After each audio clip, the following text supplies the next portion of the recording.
बच्चों नमस्ते, good morning. कैसे हैं आप सब? और अब जल्द ही आपके स्कूल खुलने वाले हैं। अभी आप पढ़ रहे होंगे जो हम पढ़ा रहे हैं लगातार।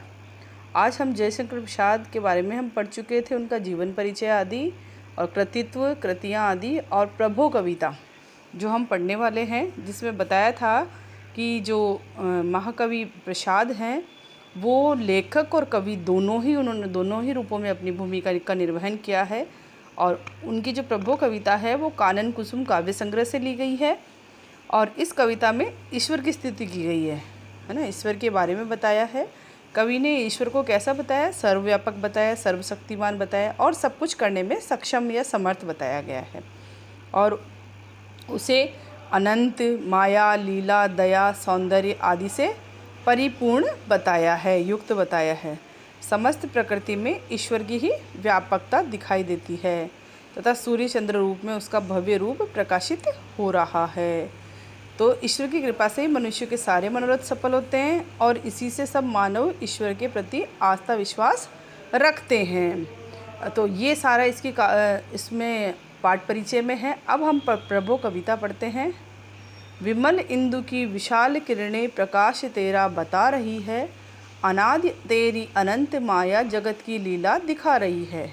यहाँ ईश्वर जो है अनंत और अनादि है, उसके बारे में कहा गया है कि चंद्रमा की जो निर्मल और विशाल किरणें फैलकर तुम्हारे प्रकाश का परिचय दे रही है। विमल इंदु, निर्मल इंदु यानी चंद्रमा की विशाल किरणें फैलकर प्रकाश तेरा बता रही है कि तेरे प्रकाश का परिचय दे रही है। अनादि तेरी अनंत माया जगत को लीला दिखा रही है कि तुम्हारी शक्ति और व्यापकता को बता रही है।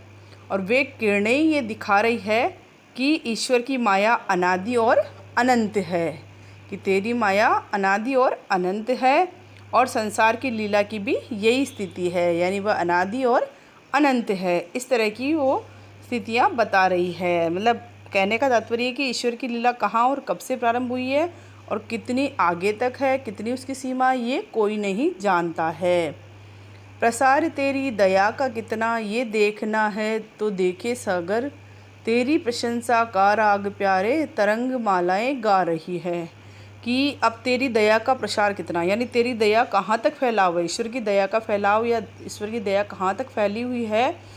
अगर ये देखना चाहते हैं तो क्या देखें हम? समुद्र या सागर का विस्तार देखना चाहिए, क्योंकि हमारी जहाँ तक आंखें जाती है तब तक सागर फैला हुआ रहता है। तो तेरी दया का विस्तार भी, प्रसार भी इतना ही है। तेरी प्रशंसा का राग प्यारे तरंग मालाएं गा रही है। और अर्थात समुद्र से जो व्यापक विस्तार के समान ईश्वर की दया का प्रसार है, उसी तरह से समुद्र की लहरों की असंख्य कतारें ईश्वर की प्रशंसा ही, तेरी प्रशंसा का राग प्यारे तरंग मालाएं गा रही है। यानी ईश्वर, समुद्र की जो लहरें हैं, उनकी जो तरंग मालाएं हैं, वो ही तुम्हारी असंख्य, उसकी जो असंख्य कतारें या पंक्तियां हैं, वो ही ईश्वर की प्रशंसा का राग गा रही है, यानी ईश्वर की सर्वश्रेष्ठता को बता रही है। तुम्हारा स्मित हो जिसे निखरना, वो देख सकता है चंद्रिका को, तुम्हारे हंसने की धुन में नदियाँ निनाद करती ही जा रही है। तुम्हारा स्मित हो जिसे निखरना।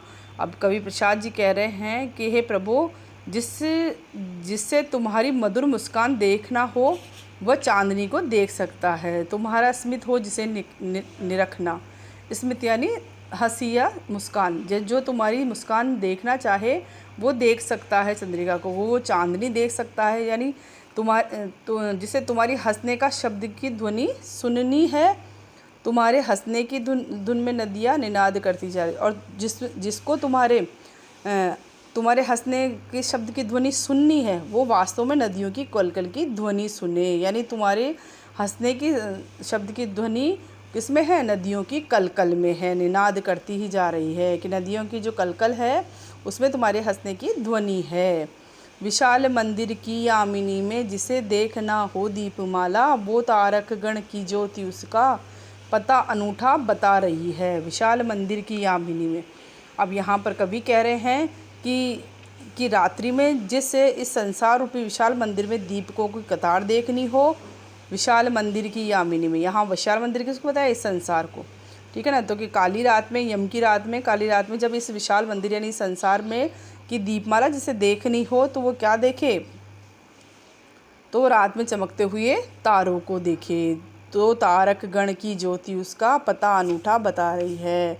क्यों? क्योंकि उसकी अनुपम छवि ही उसका बोध करा रही है। क्योंकि तारों की ज्योति ही उसे ईश्वर की सत्ता से तारों की ज्योति में भी ईश्वर की सत्ता का पता चलता है, और वही अनुपम छवि सब तरफ सबका पता बता रही है। यानी इस संसार की अगर दीपमाला की पंक्ति देखनी हो तो वो तारागण में दिखाई देती है। यानी ईश्वर हर कण कण में व्याप्त है और वह सर्वशक्तिमान है। प्रभु प्रेममय प्रकाश हो, प्रकृति पद्मिनी के अंशुमाली, असीम उपवन के तुम हो माली, धरा बराबर बता रही है।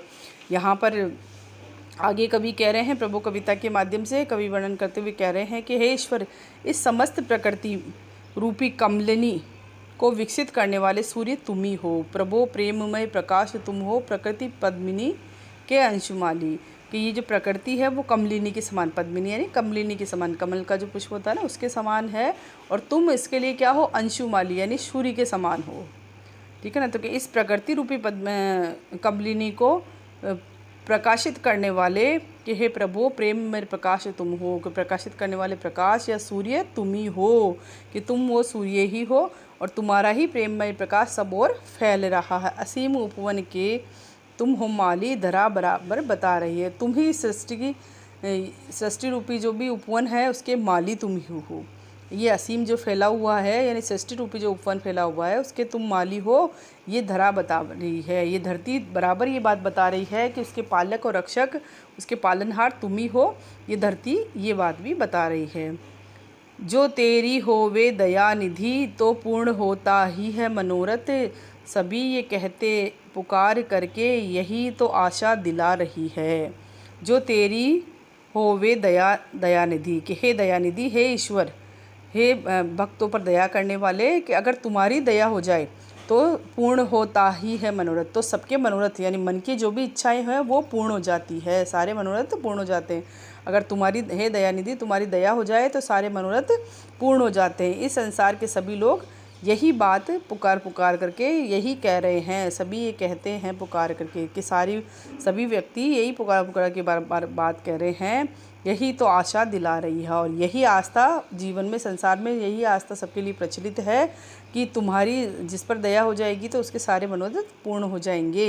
इस तरह की आस्था सभी व्यक्तियों के मन में है। तो ये इस पाठ का अर्थ हो गया है बच्चों, जो आपको अपनी नोटबुक में करना है। बहुत ही आसान शब्दों में लिखा है जयशंकर प्रसाद जी ने, तो आपको बिल्कुल वही व्याख्या उस तरह से संदर्भ और प्रसंग लिखते हुए आपको करनी है। अब मैं शब्दार्थ बोल देती हूँ आपके इसके, ताकि शब्दार्थ भी आप आपके साथ साथ कर लें। प्रश्नोत्तर हम अगले वीडियो में करेंगे। शब्दार्थ देखिए। विमल, स्वच्छ, अनादि, जिसके प्रारंभ का पता न चले, निनाद ध्वनि, पद्मिनी कमलिनी, मनोरथ इच्छा, इंदु चंद्रमा, स्मित मुस्कान, यामिनी रात्रि, अंशुमाली सूर्य। ये सारे शब्दार्थ हैं जो आपको बिल्कुल याद होंगे, ये नियमित रूप से आते रहते हैं। तो आपको ये शब्दार्थ भी करने हैं और साथ में व्याख्या भी करनी है। धन्यवाद बच्चों। आगे प्रश्नोत्तर के लिए हम अगला वीडियो देखेंगे।